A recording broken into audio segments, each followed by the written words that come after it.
Hi guys, so I'm starting a new series called Electrical Q&A. So in this series we are going to make short videos in Q&A format. It will be small videos but all practical videos, okay? So let's start with this series with a video called Importance of LBB Protection, or the need or the importance of the LBB protection in substation. Okay, so let's start the video. So in this video we are going to consider a network of 220 kV substations where there are there's substation A. This is a substation A, substation B, substation C, D and E. 1 2 3 4 5 substations, a network of 5 substations we are going to see, and we are going to assume that there is no LBB protection for this substation. Alright, or what does the LBB protection do? LBB protection, if any of the breaker gets stuck up, what does the LBB protection do? It trips all the breakers that are connected to that bus, and thereby it isolates the fault quickly. Okay, and we are going to study the importance of LBB protection. For that we are assuming that there is no LBB protection for this substation here. Alright, and one thing to note here is that for any protection to operate, the fault must be in the forward direction. Okay, so the relay operating this breaker will operate for fault in this direction, forward direction only, that is towards the line. Similarly for this relay, the fault to be in the forward direction, then only it will operate.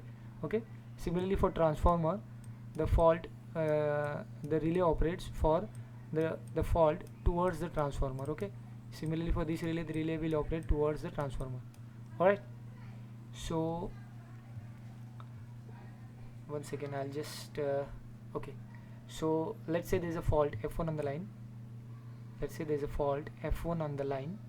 Okay, and normally what would have happened, that the relay operating this breaker would have detected this fault in zone 1 protection, and this breaker would have operated. Similarly for the remote end, the relay would have detected the fault in the zone 1, and this breaker would have operated and the fault would have been cleared. Okay, but let us assume that this breaker gets stuck up. Now the breaker may get stuck up, that is, the breaker does not clear the fault. Now this can happen. There are many reasons for it. One of the reason is that the master trip relay operates and its contactor is faulty, so the breaker does not get the trip signal. The second thing is the breaker DC itself is faulty. The main incoming DC to the breaker is missing, and the breaker will not operate. Or the third reason is that its trip circuit is faulty. There are many elements in the trip circuit, like say tripping coil is faulty, and so the breaker will not operate. Or the fourth reason is the mechanical problem with the breaker, that is mechanism, or the pole gets stuck up, then the breaker will not operate. Okay, let's say this breaker does not operate, it's shown in the yellow, so this breaker does not operate for this fault. Now fault will be feeding through these lines, line 1, line 2 and line 3. These 3 lines will be feeding the fault. The transformer will not feed the fault because it's not the source. Now these 3 lines will be feeding the fault, but this bus coupler will open up, and so this line will be saved before the bus coupler opens up, before these lines, and this line will be saved. Now these 2 lines will be feeding the fault.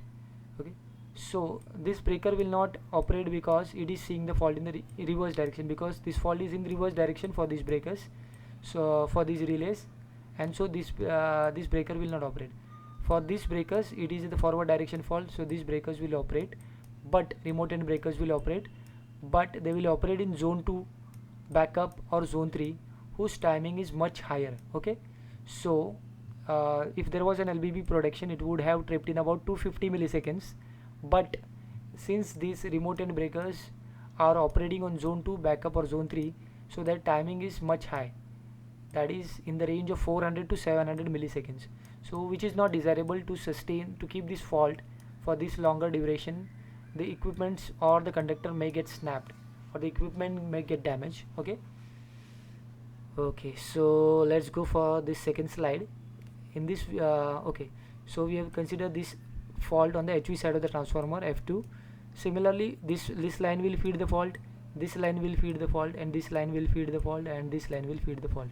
Okay, so but this bus coupler will open up, so this line will be this line will not trip, and it will continue to feed the load. Okay, alright. So now these three lines will keep on feeding the fault, and they will operate from the remote end on zone 2 or backup production. Okay, which is a much higher production, longer duration it will take, and that is the problem. Also, the area of the fault will be much higher in this case, so the restoration time will also be higher.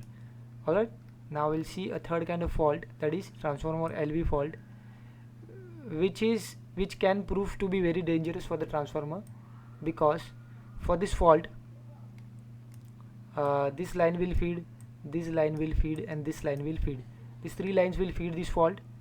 Okay, but it will feed for about on between this remote end will trip on backup or zone 3 production, which is at much higher time. This will operate on zone 3. Actually it was a zone 2 fault, but because of the transformer impedance it will operate on the zone 3 production. So zone 3 is for 700 milliseconds. For 700 milliseconds this transformer will be feeding the fault, and the transformer may get burned, or may get there will be failure of the transformer. So it can be, LBB production will be very dangerous for this kind of LV fault. Okay, if suppose there was LBB production at this all breakers connected to this bus will have tripped in about 250 milliseconds, and the 250 milliseconds which is much lesser time than the zone 3 time, which is of 700 milliseconds. So LBB protection is very important, especially in case of transformers.